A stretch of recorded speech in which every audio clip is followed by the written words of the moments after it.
I want you to take a minute and close your eyes and think about the neighborhood that you grew up in.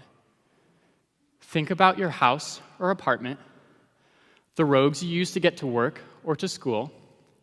Is there a grocery store nearby? How about a library?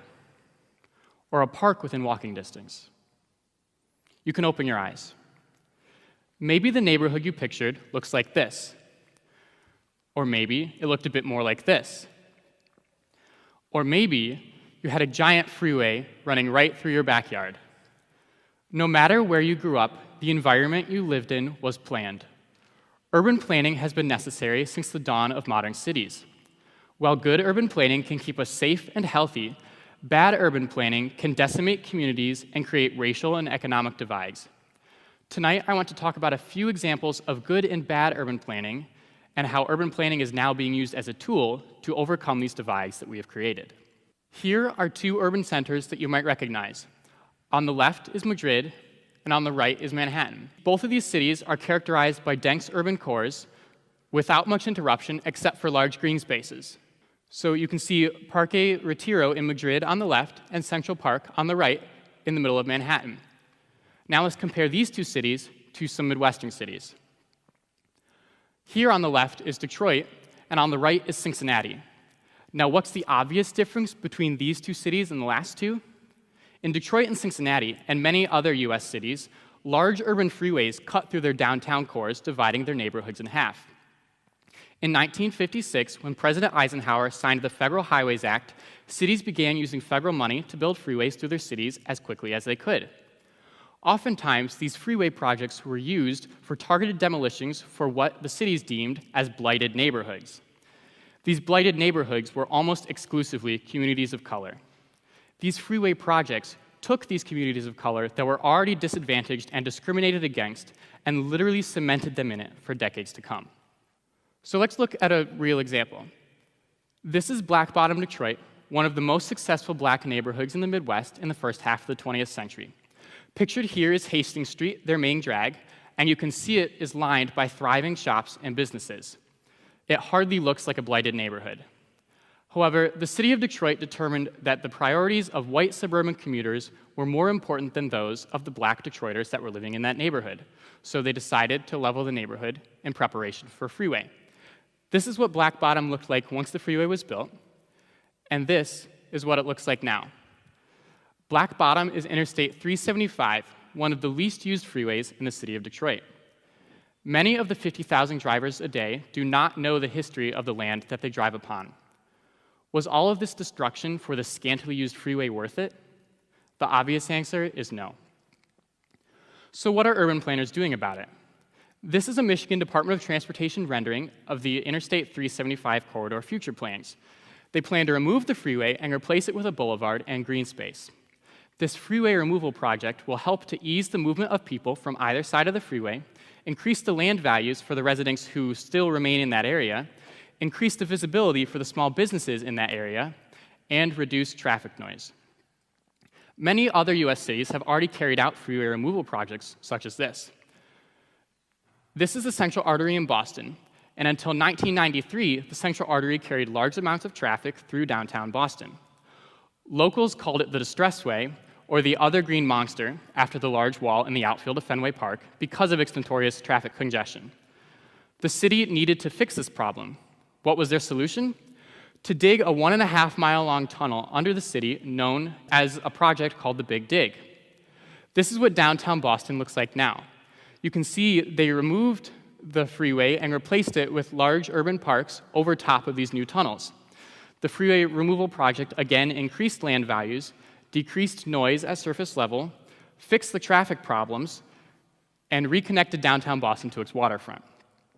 Here are two other brief examples. On the left, you can see the Alaskan Way Viaduct in Seattle and its subsequent replacement with a tunnel.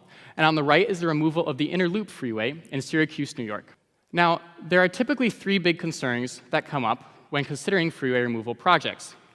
The first is that the traffic from these freeways could potentially cascade into the surrounding neighborhoods. Completed projects have shown that this just isn't the case.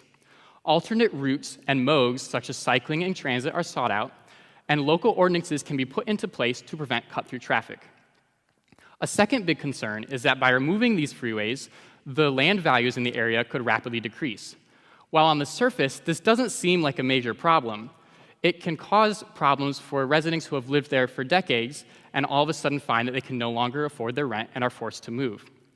A creative solution to this problem is to create a community land trust.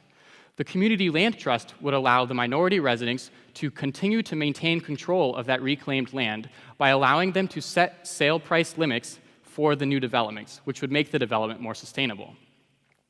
A third concern is that residents usually perceive freeway removal as more disruptive and more expensive than just refurbishing the freeways that we already have. This also is not the case. This is the Park East Freeway in Milwaukee, Wisconsin, and until 2003, it cut through Milwaukee neighborhoods and carried traffic right into downtown. But in 2003, it was reaching the end of its 50-year lifespan, and the city had to decide whether to remove it or replace and refurbish it. The city decided to remove it, and they determined that it was over $5 million cheaper to remove the freeway than to replace it, and it created over $2 billion in economic benefit for the surrounding community. In other words, it was money well spent for that area. Now, in addition to freeway removal projects, transit is another big way that urban planners can create equity in our communities. Transit comes in many different forms, such as elevated rail, subway, streetcars, and more commonly now, bus rapid transit systems with designated lanes, as shown here on the right. Transit is often a better solution than building freeways because it does not require the typical mass disruptions that building freeways can cause. The transit systems can be built on top of existing infrastructure and underground. Houston and New York show these differences very well. On the left, you can see the Katy Freeway in Houston, and on the right is the Lexington Avenue corridor in Manhattan. Now, at a glance, if I were to ask you which of these two corridors carried more traffic in a day, you'd probably say the Katy Freeway in Houston. The Katy Freeway only carries about 300,000 people a day in stop-and-go traffic. The Lexington Avenue corridor, however, carries over 1.3 million people per day in a combination of car and bus traffic, cyclists and pedestrians, and on 4 subway tracks that run beneath the street. Now, part of that is because of development trends and the population density in Houston. Those suburbs in Houston just aren't dense enough to support the mass transit usage that Midtown Manhattan experiences. However, if we prioritize transit development, we can shift these density trends towards more sustainable communities. Transit-oriented development is becoming increasingly common in the US and around the world. Transit-oriented development is the creation of compact, walkable communities that are mixed use and centered around high-quality transit systems. Transit-oriented development creates a unique opportunity to provide low-income housing.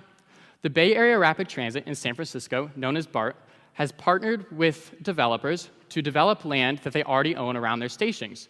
And in these projects, they have created low-income housing units. BART has already created 900 low-income housing units with their projects in the past 10 years, and they plan to double that number in the next 10 years.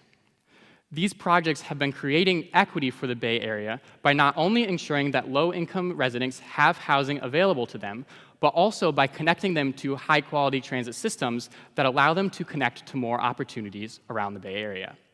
We should talk about how we define equity, because as a good professor of mine will not let me forget, the way we use words matters. Now, when we talk about equity, we usually think of it in a sense of equality or impartiality. But when we think about social equity, it goes far beyond our basic concept of equality. So I'm sure many of you have seen this graphic before. It illustrates the difference between equality and equity. So on the left, 3 people of the same heights are given the same size boxes to try and see over the fence and watch the baseball game. While 2 of them can see over the fence, the third, by no fault of his own, is still too short to watch the game. A more equitable solution would be to give them boxes of different heights so that no matter where they started out, they can all see the game equally. Now, you're probably thinking, this is great and all, but what can I do to make sure that my city becomes a more equitable place to live? The key is to get involved. The urban planning process relies on listening to the communities that urban planners are planning for. So if you get one thing out of these 10 minutes, let it be this. Your participation is essential to transforming our communities. Your opinions matter, and and your voice needs to be heard. So I encourage you, check out your city's website, look at what projects they have in the works, and go to a public hearing, give them your feedback. Maybe you'll learn a thing about local government along the way. Infrastructure and urban planning provides us with a unique opportunity to change our landscapes for decades to come. While we have seen how the lasting impacts of infrastructure can be negative when planned poorly, good urban planning is one of the most tangible tools that we have to create equity in our communities. While our fight against racial, economic, and environmental injustice needs to be aggressively multifaceted, infrastructure is a great and easy place to start. Thank you.